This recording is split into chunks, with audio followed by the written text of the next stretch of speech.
Hey everybody, this is Lee with Phonetic Comics, and today we're with 6 Scale Combat launching Napalm Brothers 3. I do this every time, don't I? The Napalm Brothers 3. How's it Yeah, going, it's really 6? important because Napalm Brothers, that's an Australian hot sauce, and we don't want to get sued. So, And I do that every time, every time. So, I understand that you've also brought some friends along for the ride, and you're going to talk about some new covers that you've done. well, actually, yeah, I did the original plan. Sort of my outlook was that I wasn't going to reprint uh, any of the previous books, and especially given the situation with Del Arroz and the whole Amazon conundrum. I figured, okay, I'm just not going to reprint them. But yeah, you guys kind of, you made sense when you pleaded for the case of doing these reprints at least one more time. And I said, okay, sure, we're going to do this. But yeah, I want some variant covers. Now I know I'm very vocal against variant covers normally. On my Twitter timeline, you always see me ragging on the variant covers, but in this case, yeah, I guess it really adds something new to these reprints. And one is one of my oldest friends that is still alive. That is Miss Lisette Knippers from Dapper Tattoo, and the other one's a new friend, and that's Max Hedgeroom, and he did the variant for book one.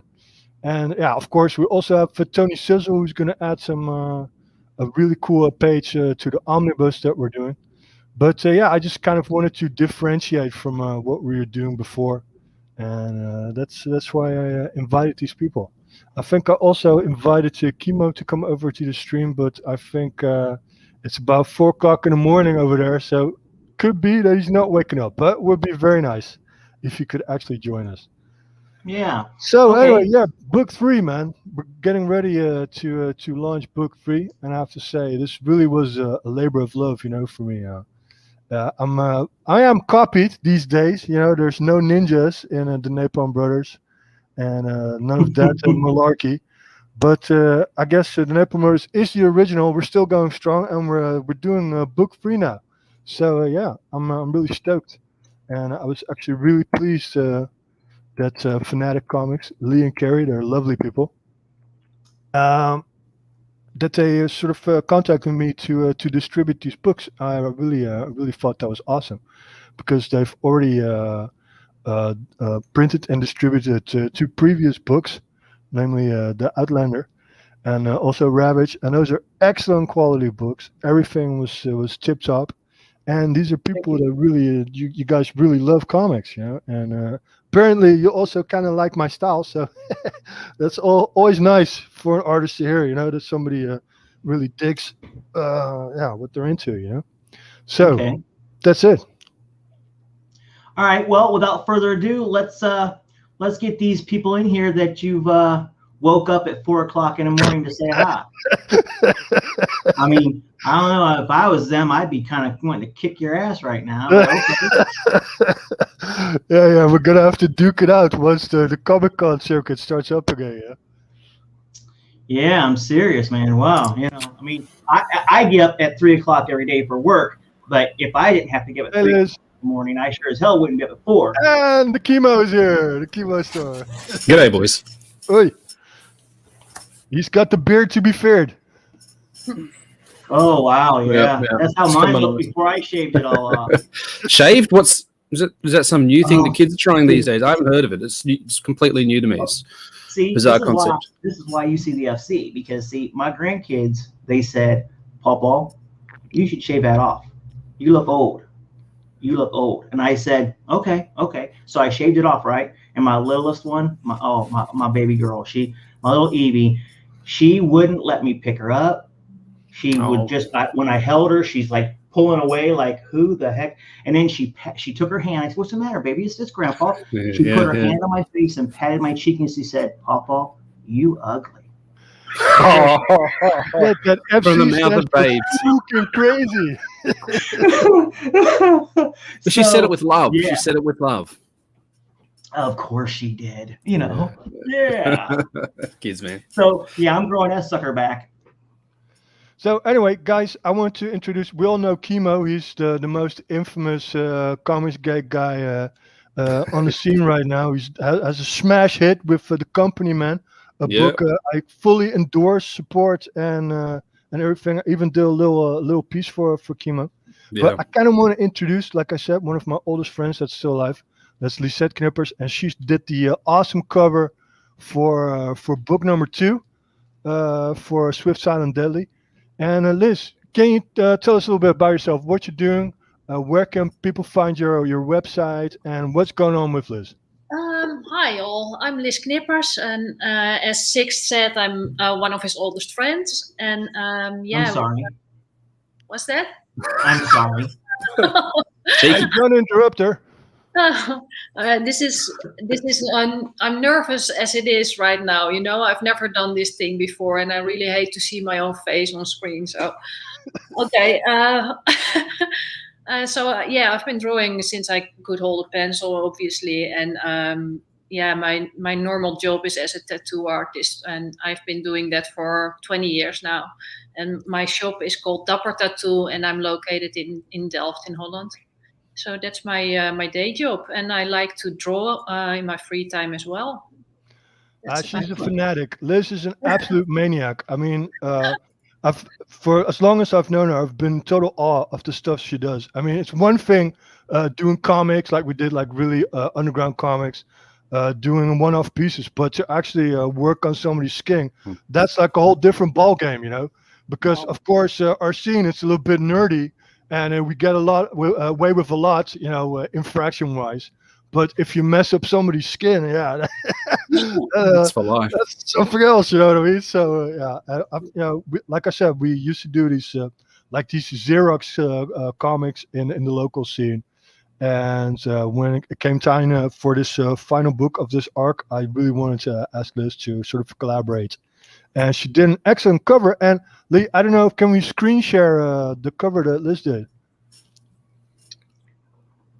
The cover for That's book 2, the one with the nunchucks. yes. Give me. Is this the censored version with no nipples? Oh, is that what that is? Yeah, I guess there's a lot of censorship going on. There's one print that we kind of wanted to add to the campaign, the one with the Confederate flag, but I was like, I can show it though on my iPad if you can't find it. Just a sec. I was super honored to make this for you. Let me see where the heck is it? No, I can't find it this quick. Sorry. Well, anyway. I think I can screen share it.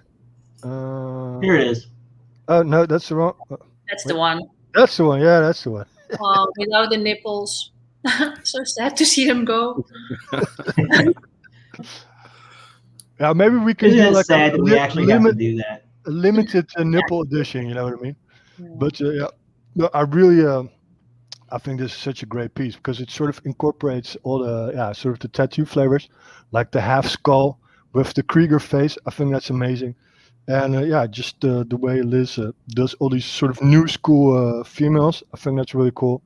Of course, Bongo the monkey is in there. That's everybody's favorite. With the milkshake. Yeah, with the banana shake from book 2. So I thought that was really cool. That was something really awesome that she took the time to do that for us. And yeah, so these are going to be limited run of reprints, and yeah, so they're not going to be like the ones that we sold on Amazon. And I just want to say, everyone that got the books from the John campaigns and from Amazon, I still love those books. I love those covers. But yeah, at the time, first I said they were going to be in reprints. Then John sort of added them to Amazon to be sold on demand. I was against that, you know. that said, I do still believe in a book, so I do appreciate everybody that bought the book. But yeah, things just kind of got a little murky and a little messed up. And for this final book of the arc, I figured that we had to do something else. So that's it. Hi, and I see we have Max Hagstrom Hello. has joined us, and that's another guest artist that actually did the variant cover for book number 1. Hey Max, can you tell us who you are and what you're doing? I know I'm a big fan of what you're doing, but Who I am and what I'm doing. Yeah, I suppose I've just come into CG quite recently, really. I've got my own book called Broken on the Hey go Max, at the moment. kick your volume up a little bit. You're a bit weak.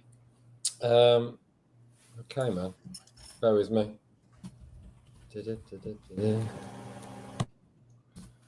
Oop, Is that better? now it's too That's loud. better. Turn it down. Turn it down. no, he's just messing. Nice one, dude. Yeah. So I came into CG quite recently with my own book, Broken. And I suppose my artwork is more sort of akin to Simon Bisley sort of slaying sort of style. Everything I do Yes, is I really recognize that style.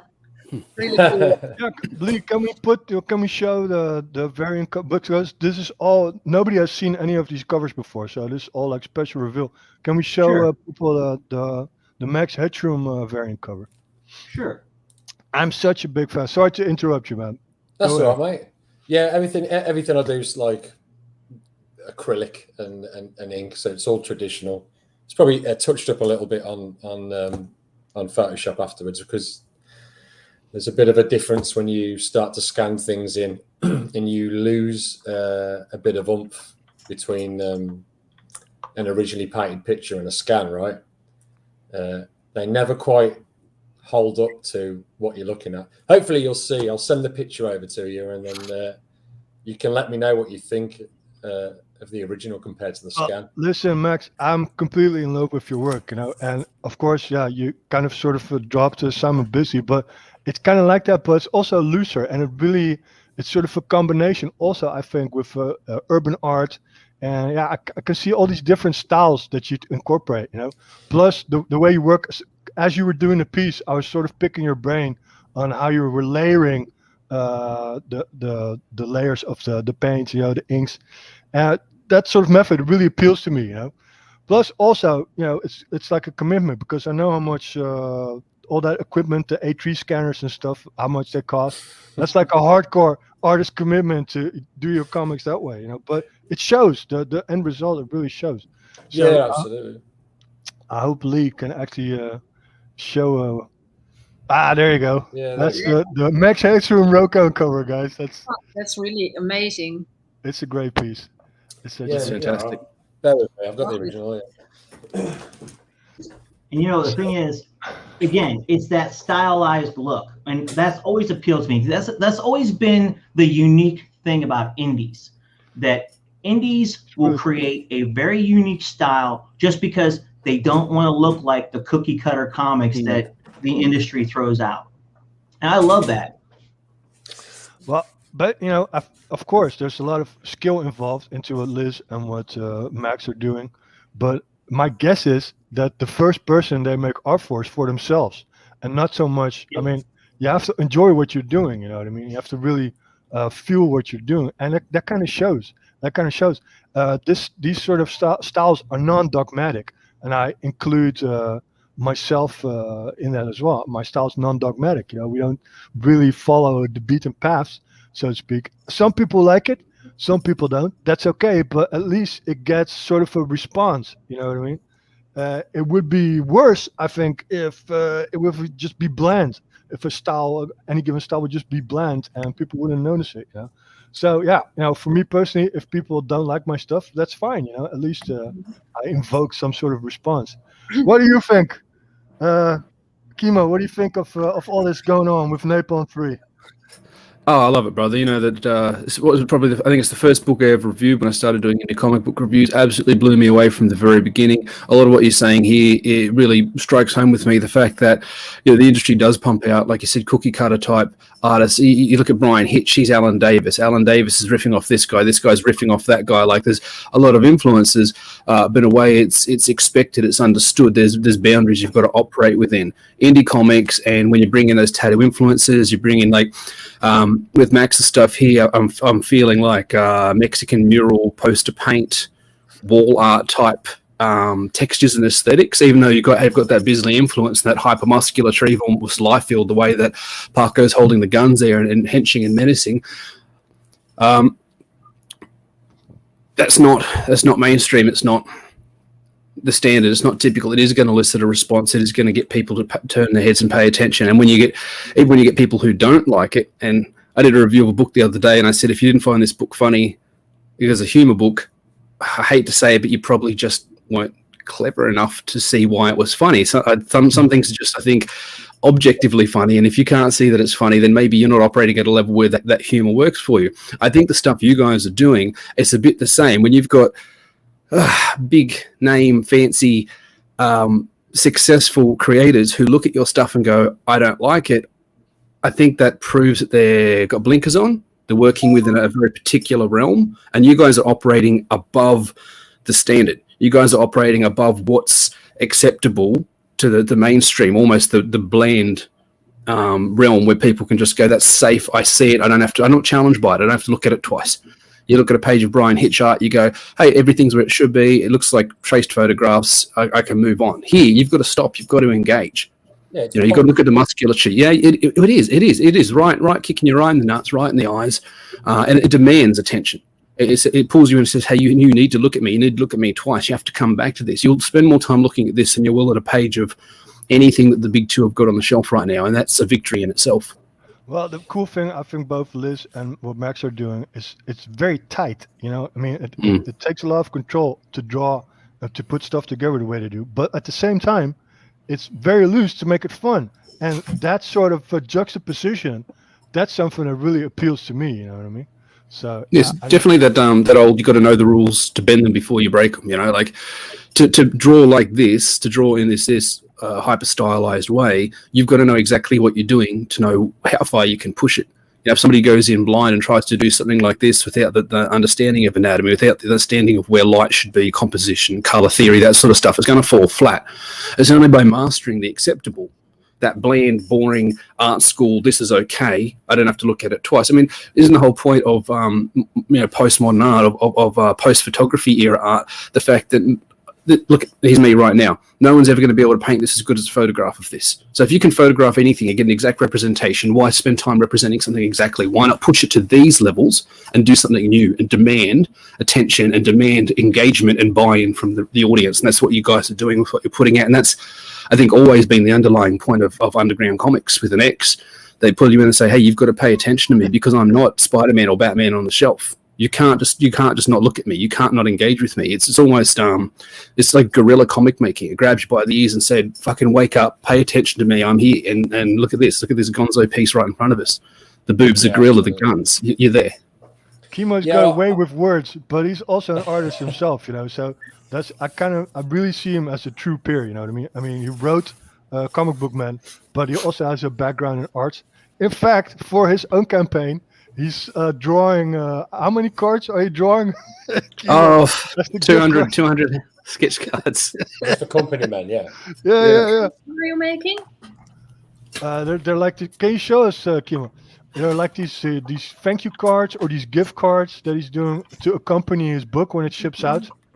Oh, okay, cool. And he's doing like 200 of them.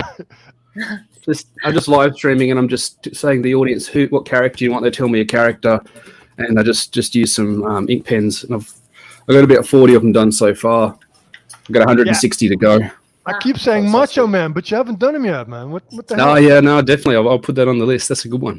I prefer to draw when I do these. I actually prefer to draw people than like getting Macho Man and drawing that. I prefer that than drawing like Cable or somebody. I want Macho Man and a sexy Cobra Commander. Sexy Cobra Commander. That might be a stretch. Stretch. Hey, see what I can do. Lee, I was wondering, is there a way we can look at the actual campaign page for a minute, just to see? Yes, actually, we've been trying to get Kickstarter to launch it, and so far they've not launched it. So we're trying to see what's going on. It's a fart on Okay. their side. So Okay. give me a second. All right. Well, then I have another question because obviously you guys, you like comics, you like art. Is there anything you're particularly reading at the moment? Liz, are you reading anything at this moment? Well, not really, but I've been into the work of a really cool artist that's called Jerry Beck. He's Illustratus Maximus on Instagram. Okay. He's been doing this really cool high contrast work, and I've also been inspired by his work to create a variant cover for your comic. Okay, cool. I tried to do a little bit different than my usual drawing style, because I felt like it's for a comic, so it's not for a tattoo, so it should be a bit different than my usual style. So that's why I looked into this guy's work. You should really check him out. He's really maybe cool. we can add a link to the description of the video after the stream. See, Yeah. Instagram, we are sort of Comic Gate, and we're not allowed on Instagram. Yeah, we're all sort of morally banned from Instagram. You know what I mean? As artists. Oh, really? And Max, are you reading something at the moment? What are you really into? I'll tell you what I'm doing. I've been going back through my Akira catalogue because I'm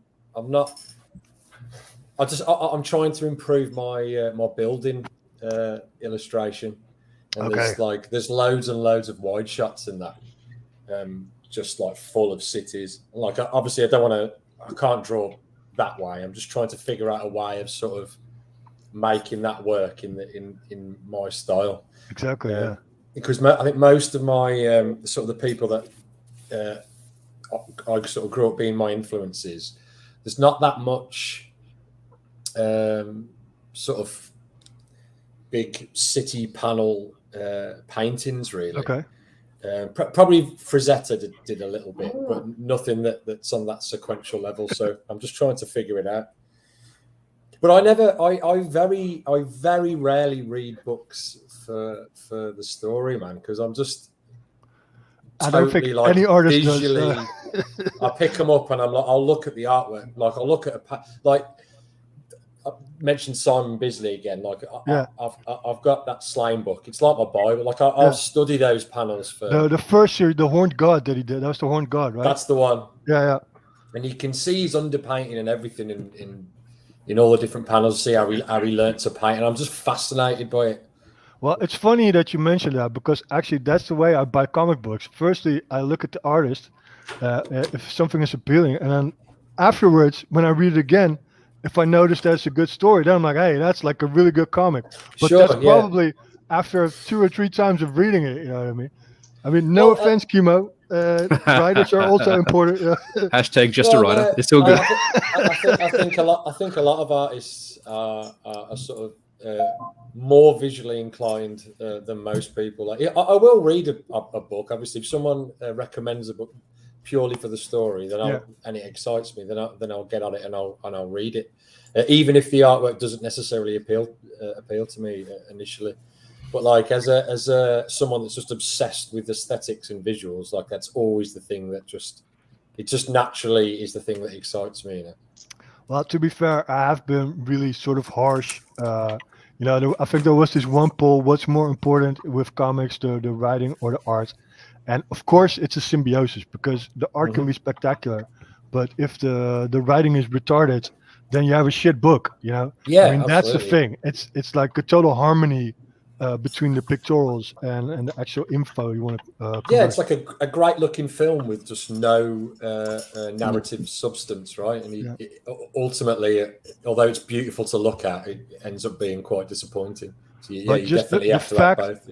Kind of the fact that I write my own stuff, I feel like I have the right to sort of critique writers, or to sort of throw a little shade here and there. You know what I mean? Yeah, absolutely. You'd know what you like, and you've done it, so it makes perfect sense. And Kimo, what are you reading? Don't say the company, man. Yeah, I'm reading what I'm writing. Aside from that, I'm reading a lot of indie comics. As you know, I review indie comics. It's pretty much the whole point of my YouTube channel because they don't get enough. They don't get enough love. They don't get enough eyes on, and nobody's really looking at them critically. Nobody looks at them like I don't know. You guys went to art school. You go to art school, and you got to dissect artworks. You got to dissect a picture. You talk about the composition, the context of the picture, when it was made, who made it, what was their motivation, what was the potential motivation, what impact does it have on the pop culture space that exists in right now. How does Andy Warhol suit cans matter versus how it matters now? All that sort of stuff is a holistic, critical approach to looking at a piece of art making. So that's what I'm doing with indie comic books. So anything that's indie, anything that comes off the crowdfunding, anything that's not got the big two backing it, I'll be reading that, and I'll be doing reviews of that. And in the last year, I've done about 100 reviews of indie comic books, and I've got probably 200 more waiting in the wings to get through. So I get through those whenever I can. Yeah, I've been keeping up with those videos, mate. I just watched. Oh, thank you. The Mother of Madness. Yeah. So absolutely shocking. I had to, because I'm not really informed on this, but this is actually the extras that wrote those comics, or what's going on there? Do you think Khaleesi actually wrote those comics? Yeah, who wrote it? Well, it's said that she did it, but I reckon that it's like you see a lot of the time when you bring in a celebrity or when you bring in someone who doesn't have a lot of pedigree in the comic book industry. They have handlers, have somebody who tweaks their work so that it's more acceptable. There's a couple of points there where I could see them heading in one direction. They took a sharp 90-degree turn. I said, I bet that was an editor hopped in and said, oh, look, Khaleesi, I just call that because I can never remember her actual name. Khaleesi, look, if you do this, it's going to look like that to the audience, and they're not going to like it. It's going to make your character look like a sociopath. Why don't we just tweak it across this way, and we can make it somebody else's fault, because the whole book is white man bad, yes, slay queen. It's really on the nose. It's really clumsy. I mean, if somebody's got 40 minutes and they enjoy cringe, check out the review of Mother of Madness 1, Mother of Madness 2 on my channel. I enjoy it. I enjoy the cringe. I enjoy the pain. I enjoy the I'm not masochistic or anything. It's just it's fun. It's fun to pull it apart from that holistic point of view and say, who is this for, and what was the point of it? What's going through her head? What's she trying to achieve versus what does it achieve? And from my perspective as this 40-year-old dad from Australia, how does it come across to me? What filtered through my lens? And that's I'm really enjoying giving it a bit of a kick in the pants because mainstream needs it. The fact that that book was the fourth best-selling book in July, and it's 40 pages of garbage. The last issue, really 40 pages. Me off, man. That really pissed me off. Yeah. On the first place, because I think celebrities, they should keep the hell away from comics. You know what I mean? They got their own platforms. Stay there. You know what I mean? And don't mess with something that you don't know really a lot about. You know what I mean? Just because sort of nerddom is now the new big propaganda platform. You know what I mean? It's also hip to have tattoos, and all the good things are turning to shit because of mainstream, actually. But the people that they're really supposed to support, like artists, like real genuine artists, like Liz over here, or maybe all of the girls who went to art school in Kabul, that's being overrun by the Taliban now. You never hear anybody complaining about that shit. You know what I mean? And instead we get this finger waving. It's all a test for chinks in the armor from the mainstream media, whether they can crack him. And the best way to deal with it is just to not buy it and completely give the reviews that Kemosabe's doing. Yeah, I wanted to ask you one thing regarding your review, because obviously we all like what you're doing with the reviews, but is there sort of like a tension because for you personally, you are a creator, but you're also sort of reviewing other people's art. Is there sort of tension for you there? Do you find that difficult, or you just say, "Fuck it, fuck them"? Yeah, I'm too old, and I'm good with who I am. Like I've talked about this. I've been to a lot of these live streams doing the art cards and stuff. I've talked about this a lot, about self-love, about good self-talk, about where's your identity centered. My identity is not centered on my work. The value and quality of my work is not the value and quality of me. I'm separate from my work. I'm a separate entity from my work. Love or hate my work, it doesn't mean that you love or hate me. And if you're going to direct it that way to any creator, if you hate this guy because you hate his work, you've made a misstep there, because they are not their work. Whereas my identity is centered in my faith and beliefs and my family, my kids and my wife, that sort of stuff. So you can't touch me in that sort of thing. I'm bulletproof. So people can come at my work just as hard as I come at their work. But when it comes to my reviews, I've said a few times, ultimately it comes back to point to a time when I've said something that was disrespectful. I don't think you can. If you can, I've backed it up with evidence from the review and from the books that I'm reviewing itself. So I stand by everything. I've done, like I said, nearly 100 reviews. I stand by every critique, subjective, objective. Every time I've looked at a book, I stand by that and I say, well, show me where I've done the wrong thing. I don't think anybody can. I have to interrupt you because Tony Sizzle, he's saying something very important here. He says the Napalm pages up on Indiegogo look freaking stratospheric. Well, I can only agree. And Lee, is it time that we can show what's going on with the campaign page? We sure can. Let's go ahead and look at it on Indiegogo since Brother Sizzle brought it up.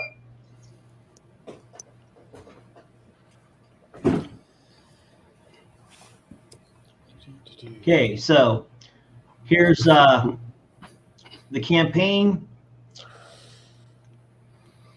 We have the cover for issue 3. I have to say about that cover. I do too. Sort of change the cover. See, you have a little logo of the previous cover at this really psychedelic backdrop. That's also sort of referring to stuff that's happening in a book.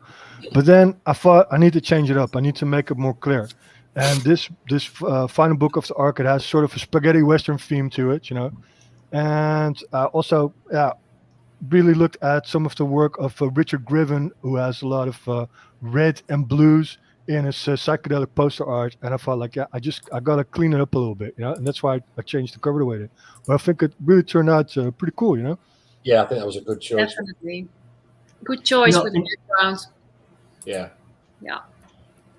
You know, I have a buddy. He was in Nam, and when I showed him issue 1, and he couldn't see it. He couldn't see the page, the book. So I put the PDF on his TV, and so there we are. We're scrolling through the book on a 60-inch screen, and he's like, "Oh, damn, that takes me back." He goes, "I feel like I'm 19 again. What the hell is all this?" And he's going through, and he just loved it. He thought it was great. He thought the gorilla was freaking awesome. He sat there and laughed his ass off. He goes, "I'm 76 years old. This book is making me laugh." He goes, "I can't believe it. A comic book." And he's never seen a comic book ever in his life. Well, I mean, if that's not the best endorsement you can have for the Napalm Brothers, I don't know what is. You know what I mean? Like an actual authentic. Yeah, you know what I mean. And of course, like I said, I mean, a lot of heart went into making this book, you know. And this whole era, it's very important for me. It has a place in my life, and I wanted to do it justice. You know, I didn't want to just use it as a gimmick, as a gimmick for selling books.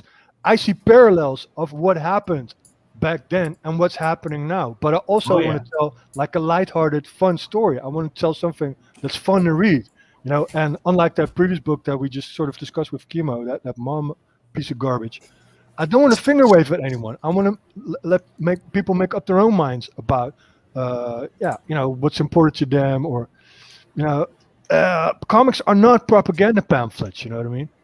And I keep coming back to the guy the Sergio Leone, you know, the spaghetti western director, who was like a raging communist, but yeah, his movies have very wide appeal, you know, because they're basic stories about good and evil, you know, about the things that really matter in life, you know what I mean? And I think all these wokies, they don't understand that you can finger wave as hard as you want, but firstly, people are always going to do what they're going to do, and you're always going to have bad shit happening, you know? It doesn't matter how many utopian pipe dreams you try to force upon our modern culture. Culture is organic. It grows by itself. You know what I mean? And basically, people want to read good stuff and want to watch good stuff, and that's the bottom line. You know, my 2 cents. Yeah, I didn't know that about Sergio Leone. That's really interesting. The fact that he's able to bypass his heavy communist leavings and still make classic storytelling. You know, and not have to put that up on the screen. I do. Like, you know, communism is not something I jive with, but I can respect someone who can sidestep their own beliefs, especially how ham-fisted it is these days. Like, we need credit, and he can even have influences in it. He can have the idea that, saying about you know, capitalism, wealth distribution, or whatever. Just the idea that there's a better way to do things. Okay, maybe there is a better way somewhere. We haven't come up with it yet, but the fact that he's not beating us over the head with capitalism bad and big McDonald's logos in the background, that's a whole new level of respect for me. It's really happy to hear that. Happy to hear that it's possible. Yeah, of course it's possible, but it's just it takes a little artistry. You know what I mean? And that's what lacking in these modern IPs and modern ways of storytelling. There's just a lack of artistry, you know. And I think yeah, like I said, political agendas, they're paramount over actual interesting stories. And I keep coming back to the Aliens movie. I mean, how long was that ago? Like 30 years ago, At when the least. first Alien movie came out, and nobody was complaining that the main character was a woman because she was a badass, and it was a really cool story, and it was really gripping, and it had this really creepy alien that Geiger designed. You know what I mean? And the whole thing, it's built in an era of confidence.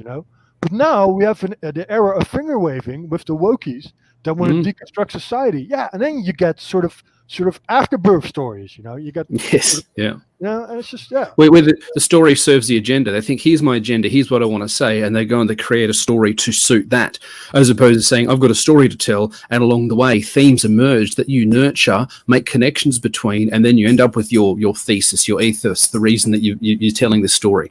The reverse storytelling, it is an afterbirth. It's almost like a reverse, like back into the womb, because they're not starting with, I've got a burning desire to tell a story. They would say, I've got a burning desire to spread propaganda and convert people to my way of thinking. I'm going to use pop culture media to do. That's the wrong reason to be writing a story. I love writing, and I encourage everyone to write. I've encouraged my wife's written half a dozen romance novels because I encouraged her to write.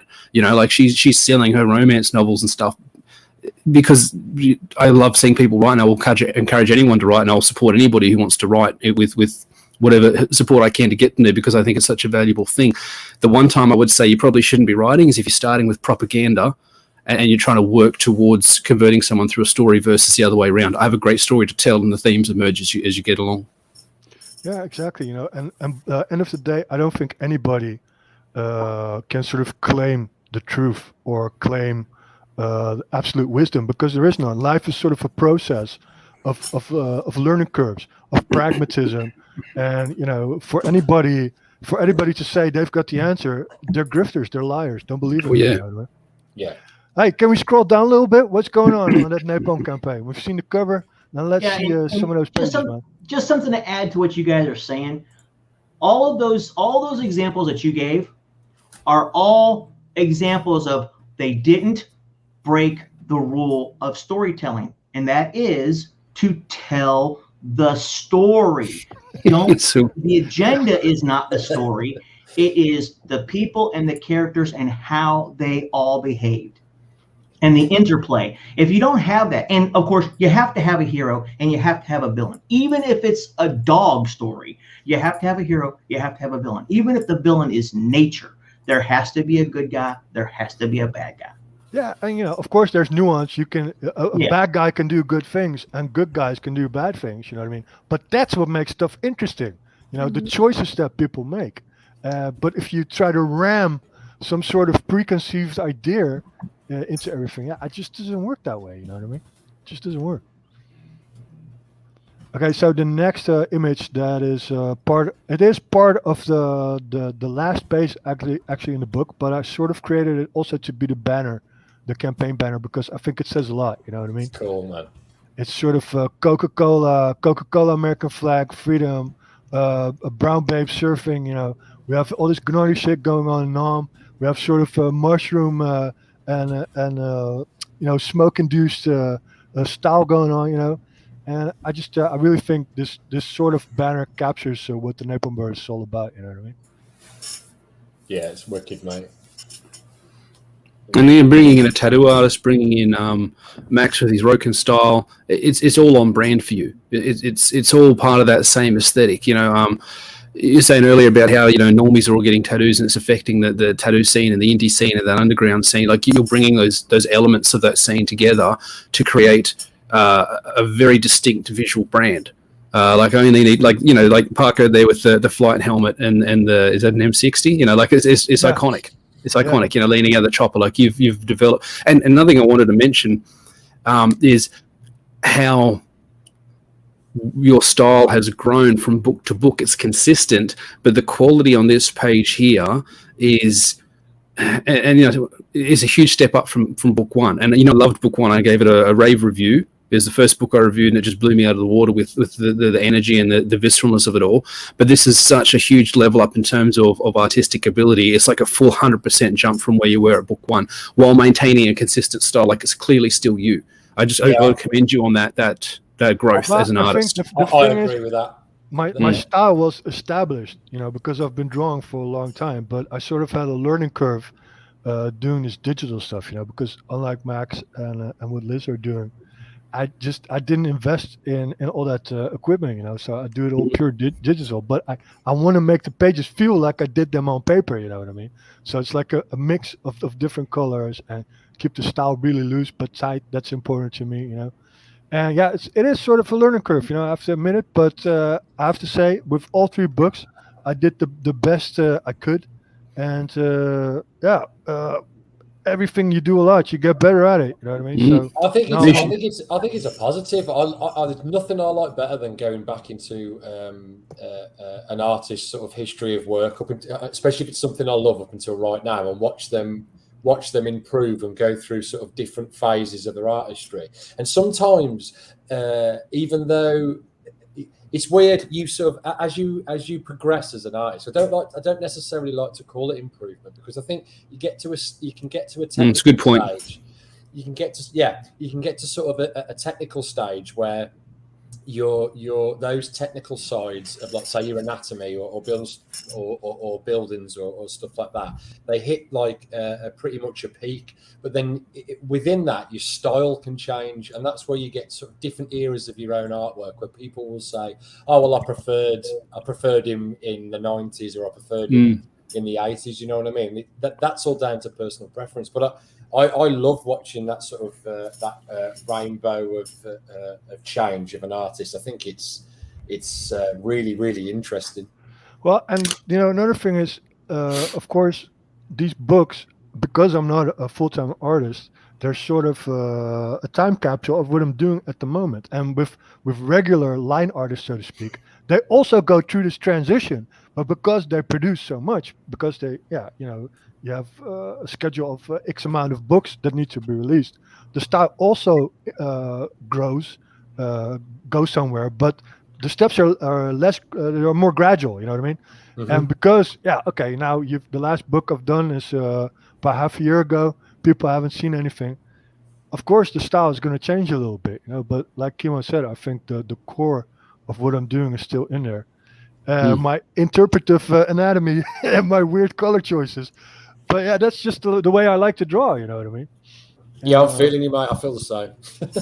Well, and that's the thing, you can see there's an Asian influence. This is what I love about this cover. There's an Asian influence. There's a Latin influence. I mean, this thing is just all over the place. And this is what makes Underground Books what they are. Actually, this is the cover for the Omnibus, right, Lee? Yeah. And this is totally inspired, sort of from Liz's background. This is like old school tattoo kind of stuff. You know what I mean? I was gonna say that it really reminds me of this. What's it called again? This is a book of how where you can learn how to tattoo. What's the name again? I've shown it to you, Sixth. Well, it's basically the style is American traditional, And yeah, I just definitely. go from the old flash, the grimy flash card, like when you were still allowed to smoke in the tattoo parlor, And that's kind of that style. It's very, very cool. But throughout the books, a lot of that sort of stuff is in there. I mean, I've mentioned, of course, graffiti, and I've mentioned all the sort of Latino culture stuff. But also, I've got the whole bit about Indian Larry, the chopper guy. I sort of referenced the Hill Street Blues TV series in book 2. I don't know if anybody noticed that, but I put a lot of that stuff in there, of stuff that I find that's important, and it all sort of encapsulates that era to me. You know what I mean? And I think that's really important. And then we get to the gorgeous variant covers. And really, guys, I have to say, I appreciate it so much that you did this. And I just thought it was really cool. Because to me, it's also a real boost. Because if you guys thought it was a shit book, you would say, I don't want to be associated with this. But yeah, that's a good point. It's good enough to be associated with it. And I think that's a real boost to morale. You know what I mean? And the other thing, too, I like about this cover is I like the scratch marks on it. Yeah, it gives it a bit more flavor. It's not perfect. Yeah, I made it a little bit more smooth, but Six decided to go for a bit of a more antique look, so he did a thing with a filter over it. It looked a bit different originally. Yeah, I Well, I think like that look. It looks Yeah. good. I like it as well. When I saw did- it originally, did I was this- like, shit, I should have done it. I did talk to Liz before doing it. I didn't just slap a filter over No, it. no. Yeah. I really No. talked to her about it, because I still feel bad about the nipples, though. Don't feel Yeah, you know I what? feel it. Maybe I we still, should add- we should we have should- put just a blush. Just we a should- blush. we should Little add the nipples back, Liz. I think you convinced me. yeah, Yeah, what the hell? I mean, it's an indie book, Just make those big Yeah, ass just a nipples. blush of a nipple. So- I think we can get away with that. You heard it think- here to yeah. all the backers of the variant covers that listed. We're going to add back the nipples. So this is breaking news. Well, that's it. I'm buying 3 copies. I'll buy 2 copies, one for each nipple. I actually censor the nipple when I do the reviews. I have to censor lots of Angel because she's very present. She's very yeah. So I put little chemo heads over all the bits and pieces, all the anatomy that I'm not allowed to have on my channel. Grovex says hashtag free the nippy. Yeah, man. No, No but justice, listen, no come on, peace. this is ridiculous. I thought we Well, went it through that does stuff say in the that some 60s. images are not accurate, so. Listen, we went through that stuff in the 60s. Definitely. And all those guys like Crumb. What Crumb is doing now, if he would be doing it now, he would be arrested. You know what I mean? Yeah, he'd be cancelled for sure. It's just comic books. It's just funny stuff. You know what I mean? So that just shows how frigid. I mean, these wokies, they compare themselves to hippies, but hippies were nothing like wokies. Nothing at all. No. Because hippies were free thinkers and wokies are wrong thinkers, No, such a weird times we're living in. For sure. And that's the importance to do stuff like this, to back each other, support each other. I've said it from book 1. If only 5 people buy my book, that's fine. You know what I mean?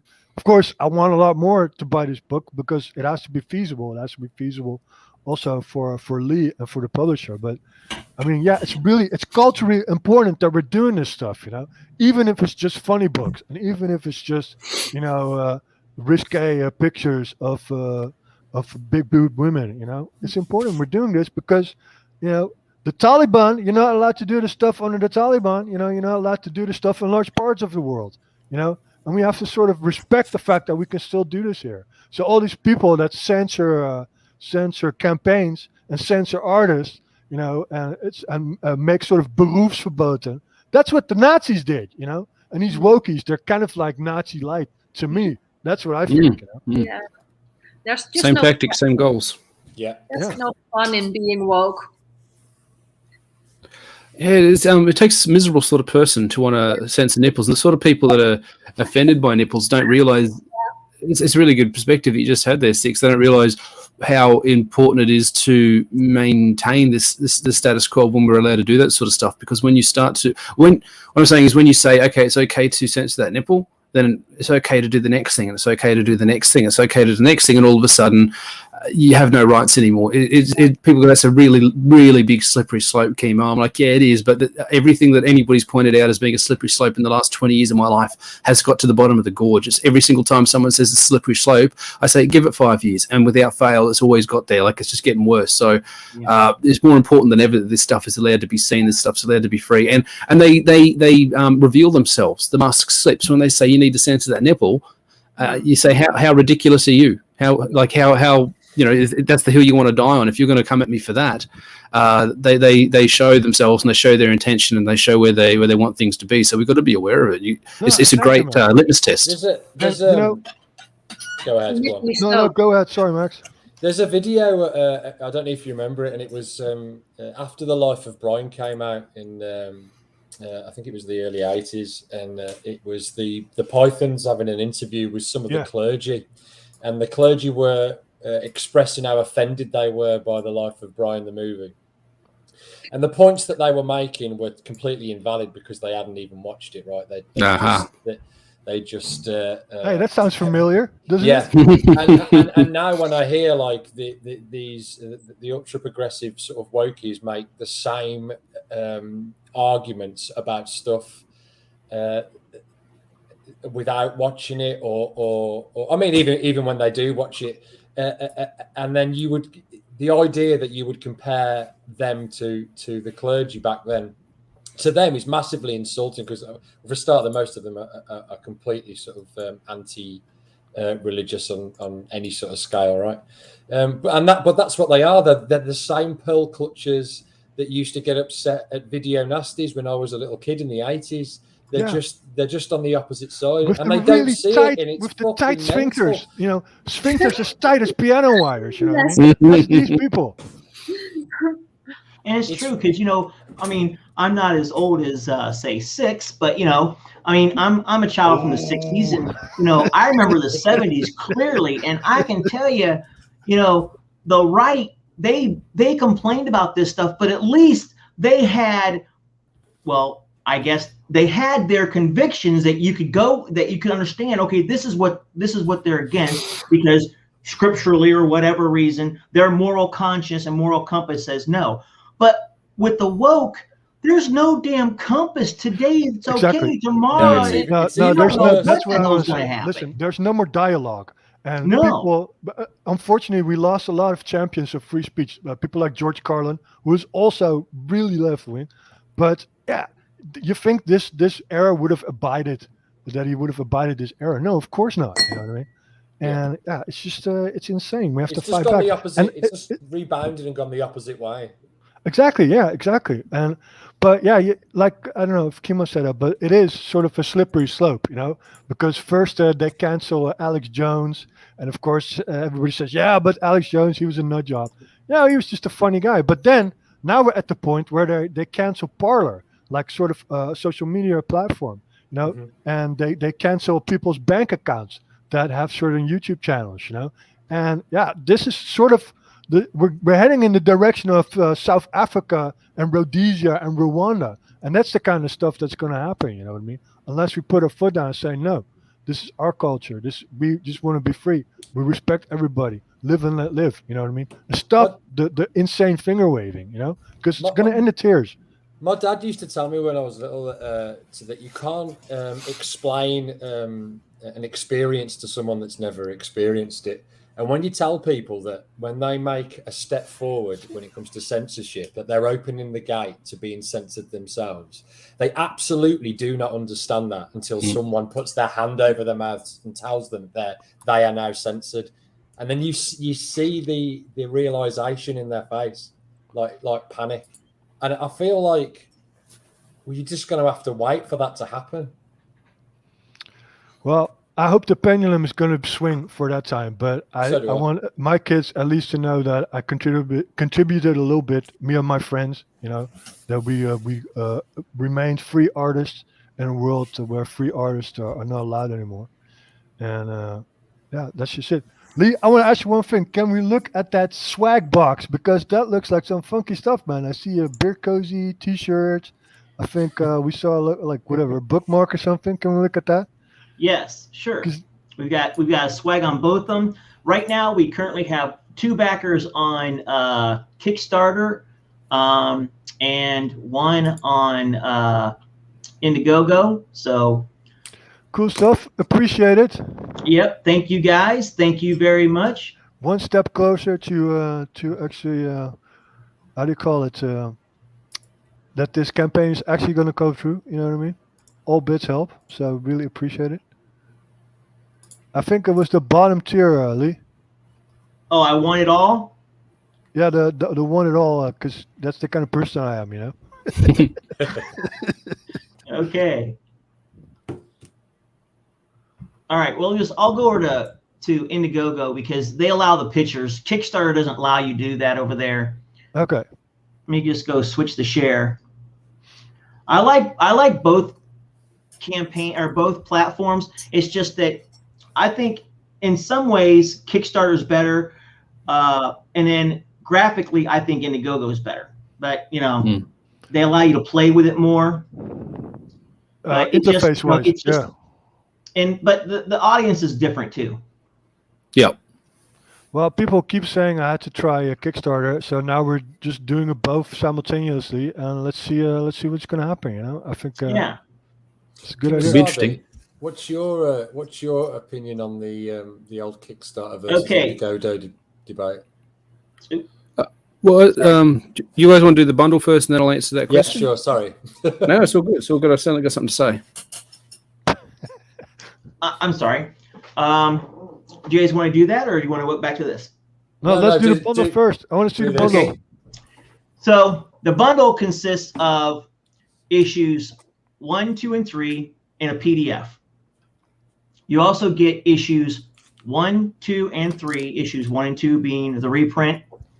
You also get a t-shirt, and the swag bundle comes with a print, which is the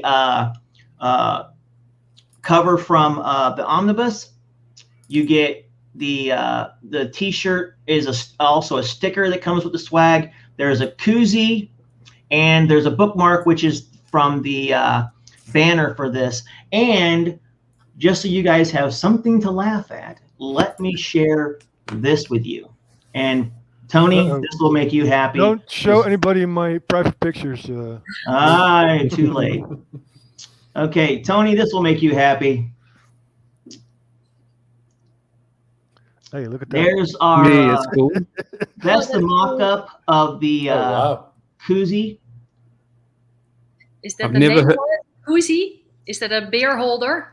Yes, it keeps it insulated so it stays colder longer. Oh, that's nice. Wicked. Ah, I've never with heard it called a koozie before. That's so cool. That's so cool. That's really cool. Yeah, Sidekick did all the design work and the graphics. She's really good with that stuff. Okay, and I took the photos just to pat myself on the back. She's more awesome than I am, but you know, I gotta make myself Take what you can. Okay, and I loved the t-shirt design that Six came up with, and so forgive my naked face, but here y'all go, and my big butt. I cannot lie. You other brothers can't deny. That looks good, man. That looks That's a good. good shirt, man. Rock That and is a roll. proper cool shirt. Oh yeah. And yes, Tony, I do drink, and yes, Tony, that is paid for. All that belly is paid for. It's an investment. It's an investment. Please grow your beard back, Lee, because you're scaring the dogs. Oh yes, I feel naked. Oh man. Hey, guys, I haven't been have to clean shaven mute since I was for 20. For 1 second, I'm sorry, I hate to do this, but I have a It puppy, happens. 7-month-old puppy that's doing Ah. some crazy shit. So I'll be right back. Huh? Okay. Just what you're saying, Max, about Kickstarter versus Indiegogo. The difference. I think the Indiegogo crowd tends to have deeper pockets, and they tend to be more traditional, long-term comic book fans. They want more traditional style comic books. I think Kickstarter is more trendy, more hipster, more happening. It's got a lot more LGBTQIA plus type content. It's got a lot more alternate content. It's for the young crowd. It's for the crowd that really prefers digital comics or doesn't have a problem with digital comics versus the physical, whereas Indiegogo backers tend to want the physical. This is all very broad generalizations. I mean, I'm speaking in the broader sense. I use both platforms frequently, and I wouldn't have a problem selling on both platforms for, myself. So this is just a broad overview. But if you had something that was very, very modern, very now, very of the time, if you had something that was political, if you had something that had, I don't know, AOC or Joe Biden in it, or something with predominantly gay characters, or something with a lot of pastel colors, you'd go with Kickstarter, because that younger modern crowd, they want that sort of stuff. They want their politics in fiction. They want your sorry, the right politics. Yeah, for them, it's the right politics for them. Yeah, that's how they want a Barack Obama comics. I can't think of anything, like, whichever way I vote over here in Australia, I can't think of a worse thing than a comic of the political leader of the party that I vote for every couple of years. I wouldn't take it if you paid me. I wouldn't, and whereas the Indiegogo crowd, they want physical books. They want the tchotchkes. They want all the bits and pieces. Kickstarter doesn't seem to be as big on the beer cozies and the t-shirts and that sort of stuff. That's more of the Indiegogo crowd, because they're an older crowd. They're a more seasoned crowd. They're a crowd with a little bit more money, deeper pockets, a little bit older, I think, is how that shakes down broadly. So when you look at your own project, whoever you are out there in internet land, you look at your own project, think about, where does it fall? Is it something that a 40-year-old bloke who owns a motorcycle and has kids are empty nesters, sort of thing? Is that something he's going to like? Or is it something that young hipstery types, Portland soy boys, are they going to like it? Like, separate your project based on those two categories, I think. As someone who's backed, close to, over 200 indie comics on the two platforms combined. That's my take. Nice one, dude. And have you put Company Men on both platforms? No, I've put it on Indiegogo. The truth is, as somebody who's a member of CG, there's still a very big dislike of Kickstarter amongst them. And at this point in time, I believe that putting it on, and I think if you put it on Kickstarter, it's sort of a double-edged sword. If you're of a certain size and you put it on Kickstarter, if you have a certain validity to the movement, you put it on Kickstarter, you can get away with it. They're like, oh yeah, but like he's a good dude and he does a lot for us, so he can do what he wants. If you're sort of middle tier and you put it on there, you get blasted. If you're low tier, you could probably put it on there and get away with it. I probably could have got away with it. I didn't want to rock the boat this early on. I think there will come a time when people don't really care where you put it. And that's what she said. And then you can you can utilize both platforms, which is where I'd like to be. I see a lot of people. This stream is flagged. Tonic Mole, Matt Krotz, dudes like that. Nick Mueller on Demon Hunter Raven. Like these guys are utilizing both platforms and pulling in, funds from both sides. They're not just one or the other. I don't think Company Men would do particularly well on Kickstarter. I think the content, I think the seriousness of it, I think the it doesn't have political leanings, but in this day and age, especially what's happening over in Afghanistan at the moment, people won't be able to help but inject their own politics onto it, see it through that filter. Yeah, and I think that something out of it, wouldn't they? Yeah. And I don't think, I honestly don't think Indiegogo would let it go through. They have a very heavy screening process to get your project through, from what I understand. Whereas Indiegogo, I put the campaign together, hit live, and it was live. Kickstarter, you got to hit submit, and they get back to you. I've heard it can take up to a month. Before they get back to you to let you know that your campaign got through. And a lot of people in CG have had their campaigns pushed back simply because of who they are, not because of the content. So there's a real political leaning over there. But I mean, both sides are political. Both sides donate money to BLM and other activist groups and stuff like that. So there's, it's which the evil the devil lay down with dogs and get fleas. There's an element of that, but there's not really any third party that's doing it right now. That whole screening process on Kickstarter, that's one of the reasons why I said, okay, take out that Confederate flag piece and let's shop away the nippies for a little bit. You know what I mean? Which is really silly because if this is not a political book, we're not trying to make any sort of political statements. These are, and it's the same. It's the same crew that will scream all sex work is real work right in your face. But then they turn around and censor nipples. Like they want to have their cake and eat it too. It's okay when they do it. It's okay when they turn up to a pride parade with 6-foot pink dildos and period blood, and period blood water balloons. That's cool. Okay. I like it because I'm a connoisseur of the absurd. No, really, I'm a connoisseur of the absurd. I think that's cool. There should be a place in society for that sort of stuff. But again, like you said, then don't start finger waving at other people. Hypocrisy, right? Oh yeah, I'm the last person to try and tell someone what to do. I'm just trying to do my own thing. And I think that's what a lot of people, that's why they win, because a lot of people just want to do their own thing in their little bubble, their little ecosphere, until people step out a little bit more, like maybe like Napalm Brothers, maybe like this collective of people right here talking about it and saying no further, and this is what we're going to do, and we're not backing down and that sort of stuff. Until more people do that, I think they're probably going to keep winning. Unfortunately, we're not really, we haven't reached a point where people are ready to push back that hard yet. Yeah, but are they really winning though? That's the question. You know what I mean? Because I think it's sort of a hysterical minority that gets a lot of media exposure because the sales figures are not there.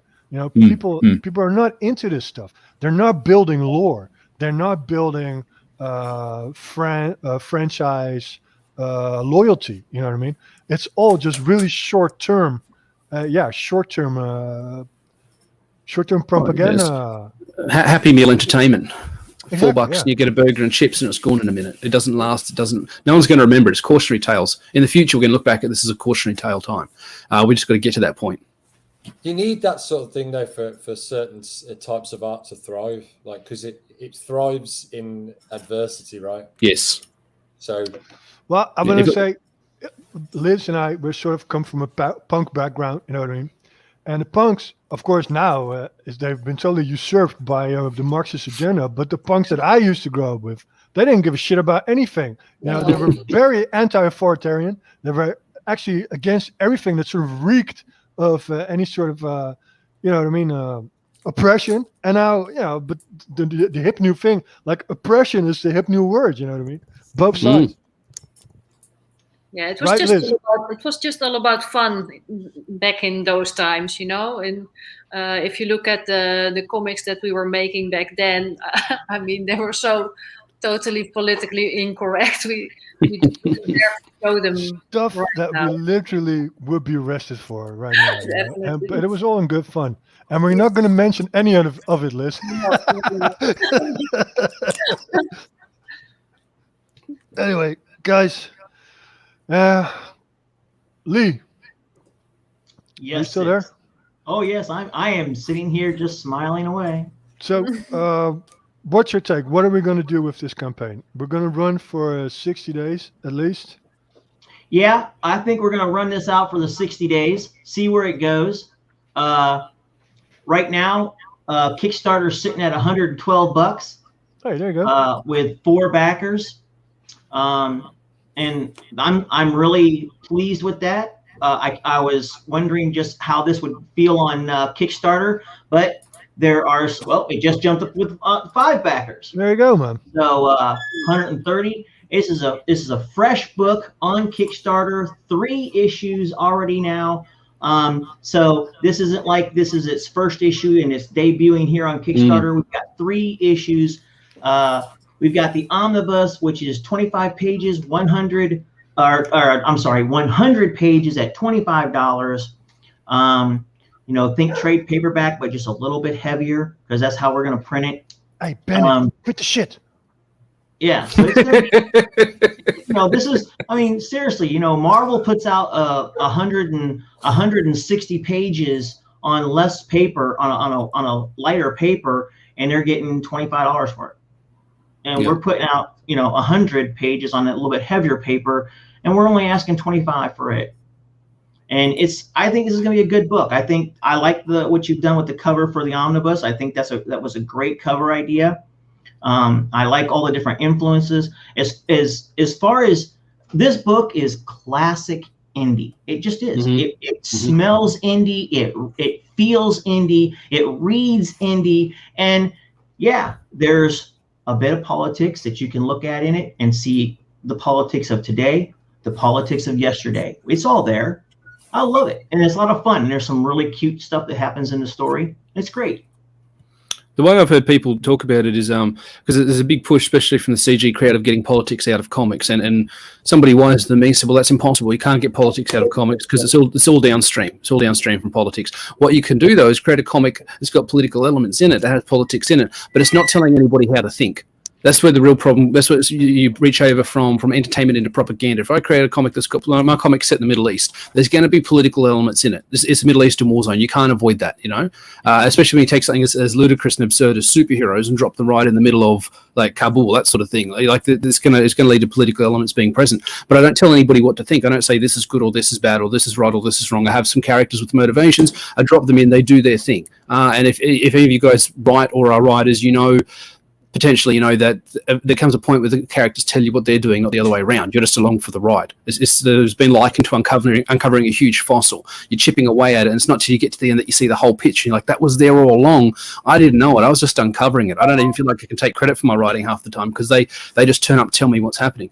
My book's got political elements. It doesn't tell people what to think. And it's the same thing with the Napalm Brothers. There's political elements in there. It's a post-Nam Americana. You deal with gangs, you deal with all this sort of stuff. There's political elements in there, but it's not telling you what to think. It's not saying these guys are good, these guys are bad. It's dropping motivated characters into a situation, into adversity, into obstacles, and saying, okay, let's see what they do. Let's follow this ant farm. And that's the best sort of storytelling, I think. I agree with you. And here's the thing. I've been in comics for almost 50 years. All right. I love comics. I've been reading them since I was a wee little kid. I love them. Nerd. Big fat greasy nerd. That's me. Own it, boy. Greasy nerd. But you know what? I can prove anybody wrong and anybody right that says there is or there wasn't politics in comics. Because I can take you to Steve Englehart. I can show you his Captain America run, and you look at Captain America and what happened between the Falcon and Cap when they got mad at each other, and then Falcon ends up going to Wakanda, and what does he tell Cap? That he doesn't want his help because he's white. Yeah. That was 1973, ladies and gentlemen. This has always been here. But what Kimosabi said is exactly true. It wasn't the fact that somebody got on top of a soapbox and said, "You suck, you suck, you suck." They told a story. But Preach. Yeah, and another thing that these wokies don't realize is you catch more flies with honey than with vinegar. You know what I mean? So yeah, you can give people a really bad feeling about themselves, or you can sort of open up a dialogue by giving entertaining. You know, let's have thought experiments. Let's have sort of cross pollination. That's what society needs. Society doesn't need one segment of society sort of blaming the other segments of society for all of the ills, and that's what's going on right now. You know. Hey guys, there's one little light in this woke people darkness. There's this series, the Boys. Have you seen it? There's also based on a comic by Garth Ellis. Have you guys seen it, The Boys? Oh yeah. Oh yeah. Yeah. If you think it was so much fun and so much political incorrectness, it was just so good. I really loved it. Six was talking about the pendulum swinging back the other way. I think this is endemic of it. The Boys was written at least 10 years ago. I'd put money on 10 years ago at least. I'd be looking at 2010, 2011, 2012 maybe. And so it's the fact that they swung back, and in a way, the TV show is even more politically incorrect than the comics, because the comic was just Gonzo over the top, crowbar, Captain America's head open. It was really. Sorry? I thought that the Boys comics were actually less. How do you say that? They were more violent and more sexist and everything. I started reading them, but I to be honest, I like the TV show better because the actors are really good. Yeah, what I'm saying is I think the TV show is more politically incorrect because it juxtaposes what's happening with the characters and how awful they are with modern politics. Like the book, they're unabashedly assholes, they're unabashedly terrible people, all of them. None of them are redeemable. But Homeland is my favorite character to watch in the TV series because they're blending it with memes, with current id-pol politics, with the progressive stack, with all the stuff about, well, you're this color and this race and this gender, therefore you're higher on the stack. By blending it with the modern politics, oh, there you go. So he's saying that the Boys started in 06. I mean, that's how old it is. It's nearly 20 years old at this point when it started. It's even a lot further than I thought. So the other one was almost like cartoonishly over the top and violent and politically incorrect as a microcosm of its own thing. By merging those ideas and storylines with today's politics, it's a kick in the teeth to today's politics. So in a way, it's more political and more politically incorrect because he's pointing to stuff that's hypocritical in today's which you can't do. They got away with it. I don't know how he managed to get away with it. Can I say something about this? That's really amazing to me because we truly could live in a golden age of IPs and comic books because we have the technology and we have all the platforms. We live in an age where series like Preacher and The Boys are shown on all the streaming services, right? I mean, that's amazing. Also with Preacher, I mean, that was some gnarly shit, like comic-wise. And of course, your Captain America, Spider-Man, he's going to get exposure. But now, we actually have that kind of stuff. Watchmen. But everybody's complaining. And a lot of people are making shit stuff. What the fuck's going on? You know what I mean? Are they complaining? No, I mean, we could have it so good. This could be really like the Renaissance era of all these IPs, But yeah, we're messing it up, or at least one part of society is messing it up. You know what I mean? I just don't want to see any more remakes, man. I'm done. Yeah, I want new for stuff, sure, man. Here. Any sort of passion I had to see it for old sort of 80s IPs revived, he's dead. But I mean, there's no point. Shit. Why would you remake movies like Scarface? Why would you remake movies I like suppose Ghostbusters? I'm talking more about sequels like Ghostbusters and He-Man and Star Wars and all that. And I just don't give a shit now. It's done. Yeah, it's done. We need new, fresh IPs, and I think that's the only way of getting out of this stalemate. Okay, we've kind of ruined a lot of these existing IPs. So let's just start again. The real outlaws, the real avant-garde is going to get new IPs in there, and that's what culture will be built on again. And mark my words, it's not going to be built on garbage historical pamphlets like that mom comic, that Kimo it's just not going to happen. It's not in there. It's so much fun. And look at the IPs that have blown up in the last couple of years. John Wick, Nobody, stuff like that. These are new ones. They're not original. They're not revolutionary. I mean, there's nothing in either of those movies that hasn't been touched on elsewhere, but they are largely non-political. They don't tell you what to think. The bad guys are bad guys. The good guys are good guys.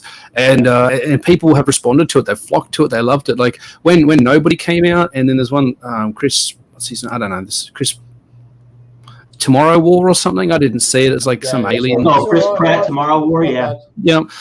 Those two movies come out in the last year or so, and they were received with huge positivity from what I could see. And I think that's because people are just so bloody hungry for something that's not political, something that's not a remake, something that's not a rehash. There's nothing original about these movies, but that shows that how desperate people are for something new. If only some creators had the guts to option some IPs that weren't trying to tell people what to think, that weren't propaganda, we could be having, I feel like you're right, it should be a golden age. We've got all these platforms, we've got this access. Never before has top-level executives has access to the raw, unfiltered creative talent that you're seeing on Twitter and Facebook and the other social media sites. Like, imagine an Napalm Brothers movie or TV series like that. That would be mind-blowing. If you have the music, if you have the gonzo aesthetic, especially if you did some sort of like when they're shooting or something, and you got like these stylized Black Dynamite, Robert Crumb stars pop up in the background, American flag as the M60. Like if you go really almost like a psychedelic edge to it, where as stuff's happening, I don't know if you guys saw the new Suicide Squad movie, but there's that scene where Harley Quinn's shooting dudes, there's all flowers, and like that was a bit lame. But if you take that basic premise and have the psychedelic elements of the 70s post-arm Americana, exactly what that would be saying. That'd be. And imagine that on the screen. Imagine people turning on seeing that. I don't really like people who make comics to get into Hollywood. I think that, you have to make comics to make comics. And if it takes off, and it has sort of a cultural response, then of course the next step is Hollywood. But I see a lot of people who make scripts, sort of comic book scripts, with the idea of a movie in mind, and then it just sort of turns into a comic. I don't like that stuff. I think that's going about it the wrong way. You know what I mean? I've called that out in quite a few reviews. I've said, look, I enjoyed this comic well enough, or I didn't maybe, but it's pretty clear to me that this was originally a movie script, a screenplay that never made it. So they've turned it into a graphic novel, because if you've got a graphic novel to go with your screenplay and it's sold, you've got more legitimacy. So a lot of people now are going to the graphic novel format first, then turning around and hitting up the Hollywood execs and saying, hey, look, I've done this thing, turned it into a movie. My bro, that's another thing. I think we need to cut the shit with the graphic novels. We should just all make more floppies, because nowadays every piece of garbage is a graphic novel. They call everything. In my day, when a graphic novel, this was like an artist and a writer struggling literally for years of pulling this amazing project together. And now I see a lot of these really mediocre projects, that they call themselves graphic novels, but they're not really. Not in my mind at least. That's why I call the combined issue of the Napalm Brothers, I call it an omnibus, because it's just 3 books thrown together. It's not a graphic novel. I'm all for floppies. What's your guys' take on that? What do you think about that? Roken's going to be a bunch of floppies. I think Ben was almost insistent, really, that it came out issue by issue for the same reasons that you just said. Exactly, man. I don't necessarily have a problem with either. I should have invited Ben as well, man. Really. It's all right. I'm not sure if he was available anyway. Hey guys, I want to say one more thing. Because I kind of have to start wrapping this up, because my puppy is sort of tearing up the furniture. Regarding the Comicsgate thing, I never said I was in Comicsgate. Somebody else said that, And I got to jump in. Nobody can tell you you're not. Nobody can tell you you're not.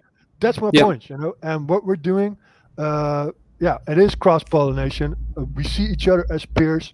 We support and back each other's stuff. And that's what Comicsgate is all about, and not about what a certain group of people dogmatically says that it's supposed to be, because then you're doing the same thing that the fucking wokies are doing, And I got to say, in a way, the fact that you still, like you said, you haven't said you're not, and I haven't necessarily heard you say that you are, and I don't care because you're my boy and I love your work, but what you're doing is clearly CG, and the fact that you're still doing that and you're still doing it, what I'm saying is, in the face of somebody telling you, you can't be CG, you're saying, fuck you, I'm CG. That's the most CG thing I can think of. That's what I think. You know what I mean? Yeah. So someone Yeah. is saying, "No, you can't identify as us." You're like, "Screw you! I am you. I'm in line too. I'm in the crowd. You can't push me out. Nobody can push you out. You're making a comic book." The proof is in the pudding, you know, and I'm on book mate. 3. Yeah. Well, But anyway, you put out more books than some of the people telling you can't be CG. listen, guys, for you, it would. I already told Max it, but it would have been really easy for you guys to say, "Nah, you know, that's kind of shaky. I want to sell my books," and you know, but you said, "No, I dig it. I'm gonna support what you're doing," and that really means something to me, you know, because obviously, you know, about sort of my troubles of the stuff I've been going through trying to get these books out. So yeah, you know, I'm 100% loyal to the people. Fuck all that. Just get your creative shit out there. That's the most important. Right on, and that's rock and roll. That's what we're doing, you know. And now, sort of, my rambling has scared away Liz. Oh, there's another puppy. Yeah, You can't have a live stream without at least one animal. There we That's go. freaking We've done it. We've done it. yeah. You guys want to hear my dog story before we wrap up? But this is really sad because I had this one dog. It's like she's a half Bordeaux dog, half boxer, and she's 14 years old. And any day now she can go. You know, last night I'm awake a lot because I'm drawing. You know, and the house is quiet. And I think she had some sort of episode, maybe like a little brain hemorrhage or whatever. And I really thought she was going last night. So I spent about an hour on the floor with her. She was all cold, but then she started warming up again. And then this morning she was walking again. But now we also have this puppy. That's a rescue dog. It's like a little shepherd mix. And I was walking him just before the stream. And these two huge German shepherds, they sort of started barking at the puppy. And out of nowhere, my older dog, she just sort of livened up. And she wanted to shred them to pieces, you know. She almost pulled me over, and I weigh like almost 100 kilograms now. So I was like, that was just so touching for me, you know, that with all her might, she sort of pulled up her last strength in order to ward off these two German shepherds. And I thought Dogs are great, aren't they? Yeah, fantastic. just lovely. We don't deserve them. Man's best Really friend for a don't. reason. No, we really don't. Okay, that was the last thing I wanted to say. Lee, Nice one, brother. you want to wrap this up, brother? Yes. Well, first off, I want to say thank you to all of you who came. You guys were great. And thanks to the audience who came. You guys were great as well. A lot of good questions, a lot of nice comments. Thank you very much. And a lot of food for thought being thrown out there. You know, all of us got into comics for one reason or another, either to pay the bills or just because we loved it or because we didn't know what to do with our lives. So we made a mistake and decided to do comics, whatever it is. Here we Funny are. because it's true. Yeah. I'm too old to sell my behind parts at the station. Exactly. Yeah. I'm too fat and old to go out and shake my leg. So, you know, the thing is, comics, man, I mean, I don't know.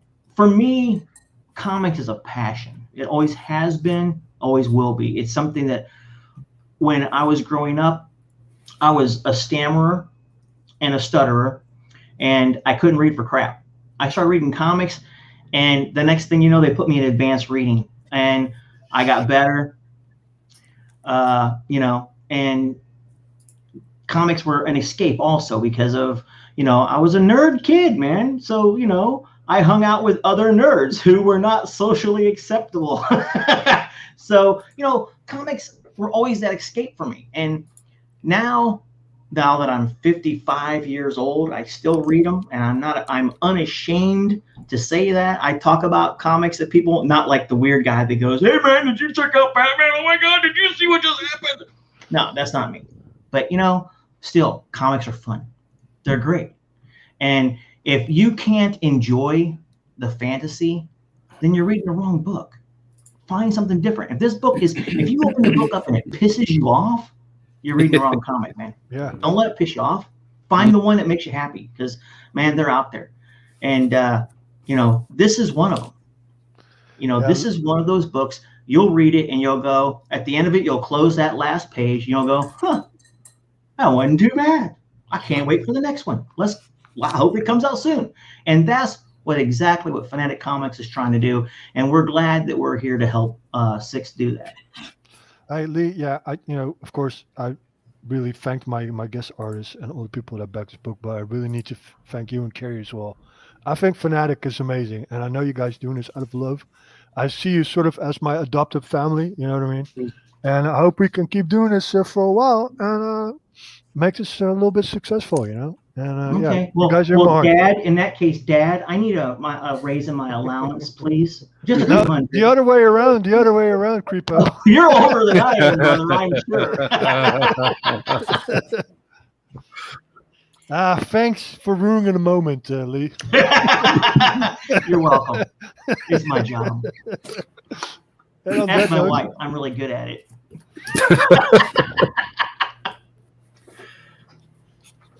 All right, guys. So just a quick update. Napalm Brothers on Indiegogo is sitting at $85. We have one backer, and sitting on Kickstarter, we're looking at 5 backers at $130.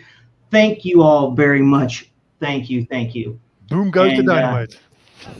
Yes. So can't wait till we hit that 500 goal, and then what we're going to do is we're going to make stretch goals. We're going to set stretch goals, and those are going to be cross-platform stretch goals. So if our stretch goal is 1,800, if we get 3 of it on one side and 5 more on the other, we got it. So let's just keep that in mind. We're going to have a lot of fun with this, and we'll definitely be getting together with 6, unfortunately. So, let's have some fun. We're going to have some fun. Thanks, guys. Thanks a lot. No worries. Well, be Pleasure. good. Absolute pleasure.